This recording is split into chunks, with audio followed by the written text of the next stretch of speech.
Hey everybody, what's going on? Bay Ragni here, and welcome back for another episode of The Rock and Ragni Show. Actually, we have a returning guest. Well, kind of returning. We spoke to this person almost 7 years ago on our sister show, our flagship show, Totally Driven Radio. And her name is the one and only Cherie Curry. You know, from the Runaways? Yeah, exactly. Well, she's back with a brand new album. It's called Blvds of Splendor, and it is freaking amazing. That's right. It is out now. It's out digitally everywhere. Check it out. You won't be disappointed. It is actually one of my favorite albums, without a doubt. Hands down this year. It's a true rock and roll album. It's got, you know, the influences of Cherie's past from the 70s with the Runaways. It's got 80s hard rock in there. It's got 90s grunge. It's got it all up through the 2000s. It sprinkles all the generations of rock and roll and gives you an amazing brand new, it's like 13, 14 songs. There's some cover songs on there. It's just amazing. It's produced by Matt Sorum of Guns N' Roses fame, the Velvet Revolver, the Cult. He does a tremendous job. We talked to Cherie about the album, the making it, the guests on it like Slas and Duff and Matt and Billy Corgan and Juliette Lewis, and why didn't Joan or Lita play on it, and also why was this album recorded 10 years ago and just being released now. So without further ado, you don't want to hear me keep babbling anymore. Or actually, you're going to hear me babble some more, because I'm going to drop in the description of this podcast the link to our original interview we did almost 7 years ago with Cherie. It's a super in-detail interview about the Runaways, what she was doing at that time, her relationships with Joan and Lita and Kim Fowley and her ex-husband and everything. So check that interview out. You won't be disappointed. But without further ado, this was taped this morning with Cherie, and here she is talking all about Blvds of Splendor. Oh, hey, babe. Hey, how are you, Cherie? I'm doing really well. So you're in Pennsylvania? Actually, I've relocated. I moved to Nashville about 7-8 months ago. Oh, how nice. Well, my grandmother was from Pennsylvania. Okay, where part of Pennsylvania? I don't know. I don't know. I used to know, but you know what? I'm 60. Hey, I forget this stuff. Isn't that terrible? Hey, I forget it too. The worst part is like when you don't even ask the questions. Like I know from my own experience. Like I a lot of the questions like people ask me about my family. Like I don't know. I didn't ask those questions. You know, I didn't either, and I lost. Yeah, I did not. I lost my grandmother back in like '79. So. Yes, and she was my favorite, but I just knew she came from Pennsylvania. That's all I knew. But my older sister, Sandra, has all that information, but I would like to read up on that. How's everything in Nashville very quickly? It's you know what? It's awesome. It's not as crazy as back in Philly. It's, you know, with the whole pandemic going on, it's a lot more calm, and actually they're starting to reopen things as of yesterday. They're starting to reopen the honky tonks and some restaurants. Which I think is a little too early and a little, you know, they're jumping the gun a little bit. But hey, you know, people want to go. That's on them. I'm not going.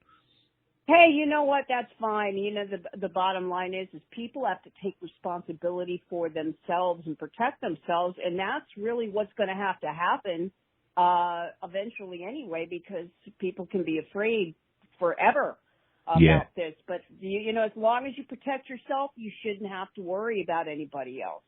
That's true. That is true. Like, how you holding up during all this? Oh, terrific. Just great.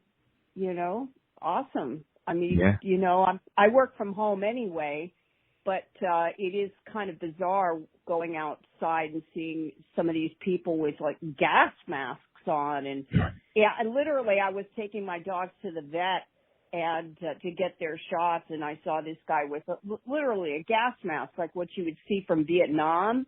Wow. And I thought to myself, this is really seems like it's from a movie. It's just, you know, and it's the panic, and, you know, it's the daily numbers that I really recommend people not listen to. And just, you know what, we also have a pretty good instinct ourselves. We do have a instinct to survive. So, you know, we really have to trust that instinct a lot. More than the rhetoric that's going on, because it is a little overblown. I think it's too much doom and gloom, and for me, because I was very sick in early February 11th, actually, I got something that I knew just killed people, and I'd just gotten back from Boston, and I could have been COVID-19. But, you know, it's, if it was the flu, that scares me even more, because that means that flu is going to come back around. And just, you know, you just have to just protect yourself. That's all. Absolutely. Absolutely. Yes. Now, actually, we talked, we did an interview, and it's scary. I can't believe it was this long ago. It was like 6.5 years ago. And so much has happened over those years. And actually, I did get the chance to meet you one time at the Shore Theater Convention. It might have been like 5 years ago. But you had the horrible accident while you were doing your chainsaw artwork at home, and like that was like pretty horrifying. Oh yeah, I wasn't at home. I was actually on site, right under the Hollywood sign. Actually, I was doing a carving for, thank goodness, a retired trauma surgeon from Cedars-Sinai, and my scaffolding. I caught an edge. Is the only thing that I can. I mean, I wasn't smart. I needed to get up just a few inches taller. My assistant had been called away by the wife of the doctor for some trivial thing. He never should have walked away from holding that plank for just those few moments, but he did, and I must have caught an edge, which is mean that it grabbed. My saw pulled me forward, and I do not remember the accident because it knocked me out, but did break my tailbone flipping backwards. All I do know is that I fell on my face, holding that saw out as far away from me as possible, and cracked my skull, and I paralyzed the left side of my face for close to a year because there was a lot of nerve damage from the impact. Sure. But I'm fine now. Oh, that's awesome. And I'm so glad I don't remember the accident, but hey, I finished the carving. Oh, that's true dedication. Yeah, well. Yeah. True dedication, or maybe a little crazy too in there, huh? No, it's just, again, I think if I'd have remembered the accident, things would have definitely been different. So I'm very, very grateful that all I remember is carving the foot of that bear and then opening my eyes, and there'd be ice all over my face, and I'm looking up at this doctor that I was working for. So I was very, very blessed. Very blessed. Did you think any time as you were going through the recovery and healing process, did you think at any time like it might screw with your singing at all since you damaged your face? Was there like anything like vocally? Oh, with my throat? Yeah. My singing? Oh no. Okay. I mean, I did fall into a depression. Started tipping a bottle a little bit. You know, that's kind of what happens when you feel sorry for yourself, which I don't recommend people do, because, you know, we have these peaks and valleys, and, you know, I was definitely in a valley, for a while, but you know what? The thing is that we do persevere. We climb out of that hole and we get back to business, and that's just, thank God. Thank God we do, you know, and it's okay. It's okay to have those times where you're not feeling all that too great about life. It happens to everybody. Nobody is permanently, you know, on a high. We all deal with life. And that was the life-changing situation for me. I will never allow myself to be in that situation again. But will it ever stop me from carving? Absolutely not. Nice, nice. And obviously it hasn't stopped you from making music. Now, the new album just came out recently, this past month, Blvds of Splendor, which is amazing. And I gotta say this is like a true rock and roll album, and you can hear the 70s influence, you can hear modern day influence, you can hear the 80s, and I mean, you hear all the generations of rock and roll in there, which makes me love it so much. But the thing that confused me as I'm going through and I'm researching the whole process of this album was you actually started working on this 10 years ago. Yes, we did. And, you know, I was very disappointed because I kind of, first of all, I never expected to make a record, but I knew this record was very, very special. I did want it slightly remixed by Tom Panunzio, because we had kind of run out of our budget. Matt Sorum was done. I mean, we worked for several months on this record. And so when we went in the studio with Tom Panunzio to remix and then to add a couple more songs that Kenny Laguna wanted, such as Dragging the Line and What Do All the People Know, after that, the album was just shelved. It was just put on a shelf at Blackheart, and it was hard for me. I mean, that was a real letdown. So it sat there for a number of years, and then when we were thinking of re-releasing it, or not of actually releasing it, then I had my accident. Wow. And so I just never expected this album to ever come out. And I did tour, though. I toured on this record on my own after I left Kenny as a manager and left Blackheart behind. I was hoping that maybe touring would force them to release the record, but that didn't work. But I got to get out there and play a lot of songs from this record and some Runaways stuff, and had some amazing shows, met some terrific fans, and but the record is out now, and the past is the past. It's right. Doesn't do anything for you for the future, but I'm so grateful that it's finally out, because people really realize why I wanted it out so badly 10 years ago. So it was actually recorded 10 years ago then? Yes. Wow. That was the thing, like, I was like, all right, maybe they started putting the process together, and then I actually realized, like, I was going through, the studio videos with you and Matt and Slash and Duff and all that stuff, and then I realized the date on that was from, like, 2013. I'm like, holy crap. I'm like, maybe it was recorded 10 years ago. Yeah. Yes, it was. And again, I'll never really know the true reason why they held on to it for close to 10 years. I don't know. I know Kenny, of course, was constantly on the road with Joan. I don't know. But the bottom line is that does it really matter? I opened for Joan Jett at the Pacific Amphitheater. It was such an amazing show. And then I just didn't work after that. Wow. So, it's just kind of like now I want to be able to tour on this record. I mean, I think it deserves it. Absolutely. But it's out now, and I did not expect that. I really didn't. So I'm grateful. I'm just grateful that they decided to put it out. So did they finally come to you and say, look, we finally want to put this out, or did you keep trying to put the bug in their ear? Or? No, I stopped that a few years ago. But when they decided to release it on Record Store Day and make an LP, a very nice red LP, I thought that was great, and then they said that they were planning to release it a few months later. I was in the process of releasing an album with Bree Darling of Fanny, mm-hmm. which was a fluke that we would come together. I mean, literally, I was putting my house up on the market. I was in escrow for some land up north, and I was out of this business. I mean, I was gone. I didn't want anything to do with it. This album was really something that kind of cemented me not wanting to be in the business any longer. And, but Bree, when I went in as a background singer on Fanny Walk the Earth, we just hit it off. And I ended up standing out a little. I was with, Kathy Valentine and all the Go-Go's and, mm-hmm. A lot of the girls from back in the day. And, her husband, Dave Darling, who's a 6-time Grammy nominated producer, really for some reason thought that I had something.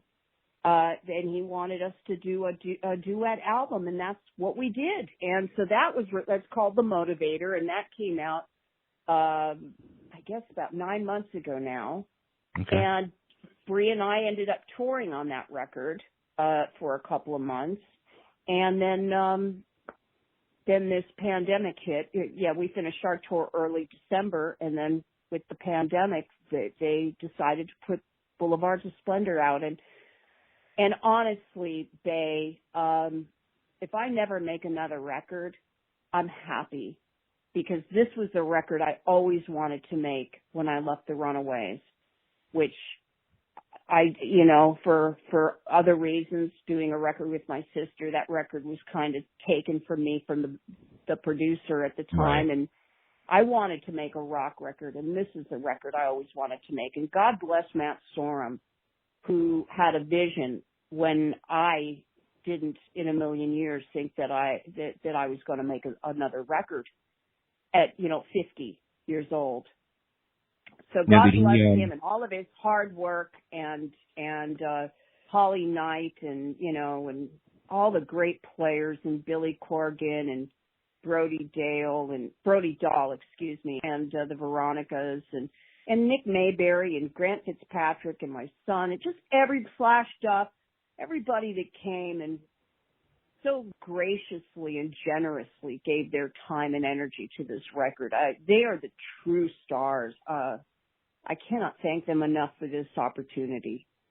Does it, like, as that was happening, like the recording process of this album, like when you have people like that, I mean, you're working with Matt, who's had an amazing career between the Cold and Guns N' Roses, Velvet Revolver. You have, of course, Slash and Duff, Billy Corgan. You got these people who have gone on and become iconic names in the music world.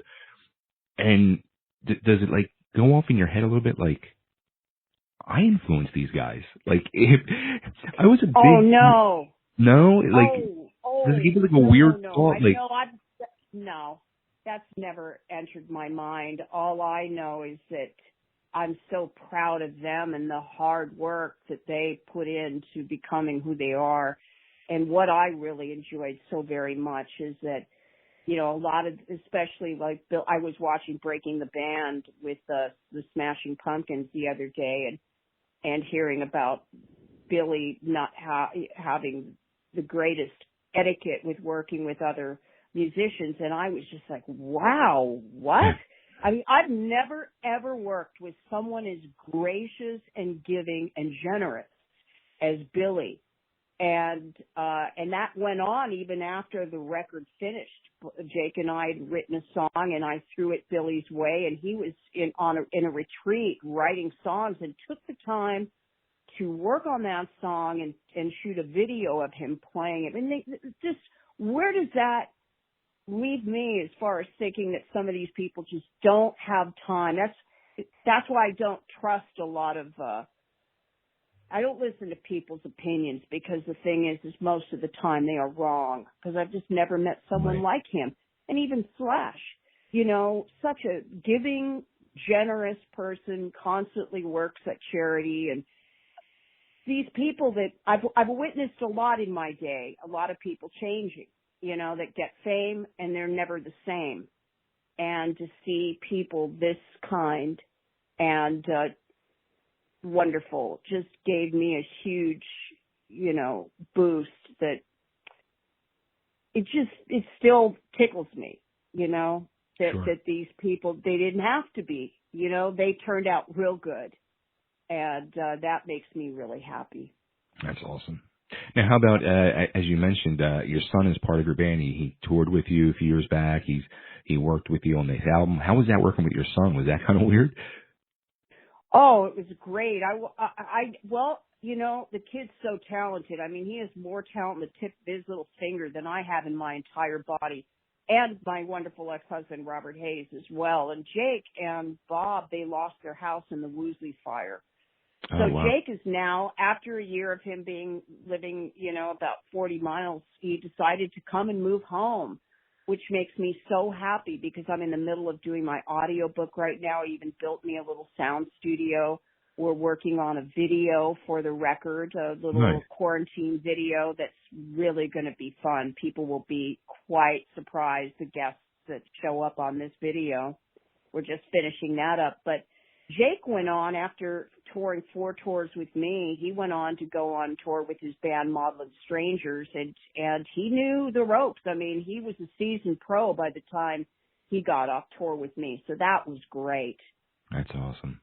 Yeah, I mean, I just picture, like, do you look at him at any time and be like, that's my baby boy? Like, picture him when he's a baby, and here he is now rocking out with you. Every day. Every day. And he's a good person. That's the most important. If he was some spoiled brat, because he grew up with, surrounded by stars. I mean, sure. And this kid is the most humble, wonderful human being, and he just released another single called Sober that's doing really well. He is a magical performer and plays so many instruments. He's just a fantastic, true star, and he's a great actor. So, I've had one kid, and boy, am I glad that it's JK's. That's awesome. Now, going back to the album, being the fact that it was recorded 10 years ago, did you guys go back and redo anything over the years, or it just, as we're hearing it now, is how it was recorded 10 years ago? That was it. So that album's been sitting on a shelf for 10 years. Wow. That's awesome. But you know what? It also shows that that obviously it wasn't the time, because now's the time. And, I'm glad that people are appreciating it and appreciating Matt Sorum for his great production. Amazing. And, I don't know what to say. I'm just so happy that, because it was really a thorn that, I didn't know how, the only thing I could do was forget the record. That's all I could do to just get past it all. So now it's like it's out, and now I can just move on with my head clear and I be thankful. And thankful for all the good reception, because it is getting great reception. It was worth the wait. You know what? I'll agree with you. It had to be torture for you, but for the fans, this album's amazing. This is a true, I can't stress enough, this is a true amazing rock and roll album. Well, you know what? Thank you. Thank you for saying so. And also thank you for taking the time to talk to me, because if it wasn't for you, and people like you, nobody would know about this record. So I really, from the bottom of my heart, thank you for all the support. And I'm just glad that you love it. It means the world to me, Faye. You're welcome. Thank you. Seriously, when I listened, I was like, wow. This is so far, this is like up there with my top 3 albums of the year, without a doubt. So you just made my year. There you go. And you're a pleasure to talk to, Faye. Thank you so much. Thank you. Now, what's going to be the first single and video? Well, the video, I think, should come out in about a week. It's a quarantine video. It's really not a single. A single has not been chosen. Okay. As of yet. So, again, that lands on Blockhart and us figuring that out, if that's what they plan to do. I don't know if they would or not. I think at this point it's just, the album, the 15 songs, and that's it. And how about, did you, at the time, ask Joan or Lita to do anything on the album, or? No, I didn't. Well, I kind of was thinking Joan might, but, it's just, no, I guess she didn't want to. I'm not sure. Yeah, even though, Kenny was managing me at the time, it was never even brought up. Wow. So, I just leave those things alone. Now, Lita and I reconnected, a few years back when she had asked me to do a duet with her for a Christmas single, which I was thrilled to do. And then I put out a record called Reverie with Kim Fowley, and I actually helped take care of him towards the end of his life. Yeah. I moved him into my house. But we did Reverie, and Lita performed on a couple of songs on that record. So, it was really, it's been great. I'm the only Runaway that's ever worked with all the other girls since the breakup. Right. And so, it was great to work with Lita, and I've worked with Joan. I've been in the studio with her not only pre the movie to prepare the girls for doing the soundtrack for that film, but Joan and I did what was it? Guitar Hero. We did Cherry Bomb together, and and I've gotten on stage with Joan several times. Sure. Over the years. So anyhow, but I think that, I don't think this record, look, I didn't, thank God I didn't need Joan, or I didn't need Lita. I have these wonderful people that offered themselves up, graciously, and I'm humbled by that, and I am so proud to be a part of this record. It's almost too like a statement that just that, and not saying it in a mean or nasty way, but that you didn't need Joan or Lita, that you were able to do this on your own and put out this amazing rock record without, the people you shared an amazing past with. Well, thank you for that. Thanks, Bay. Everybody needs somebody. Sure. Again, this is Joan's record label that finally did decide to put it out. So, I'm tipping my hat to her and Kenny and Max and everybody there at Blackheart and saying I thank you from the bottom of my heart. Thank you for putting this record out. Nice. All right, and I know you got to get going. Where is the best place to send everybody to get this album now? It is only available on download. I'm not sure if Blackheart will ever decide to put it on, make physical copies. It's been in the top 10, Amazon, hottest top 10, here for quite several days. Hopefully, it does well enough where they will make physical CDs, but if not, you can get it anywhere, anywhere where you can download music. Awesome. Cherie, this is always an honor and a pleasure talking to you. Congratulations finally on the release of this amazing album. And everybody needs to go to these download spots. That it's available. Get it. Listen to it. Crank it up. You're going to be very pleased by this. Thank you, Bay. Thank you for taking the time to talk to me. And you Absolutely, stay safe, my friend. And I will see you soon. Hey, when you come to Nashville, I'm there. Hey, I'm telling you, I love Nashville. So thank you so much. We'll stay in touch. Absolutely. Take care, Cherie. You too, honey. Bye-bye now.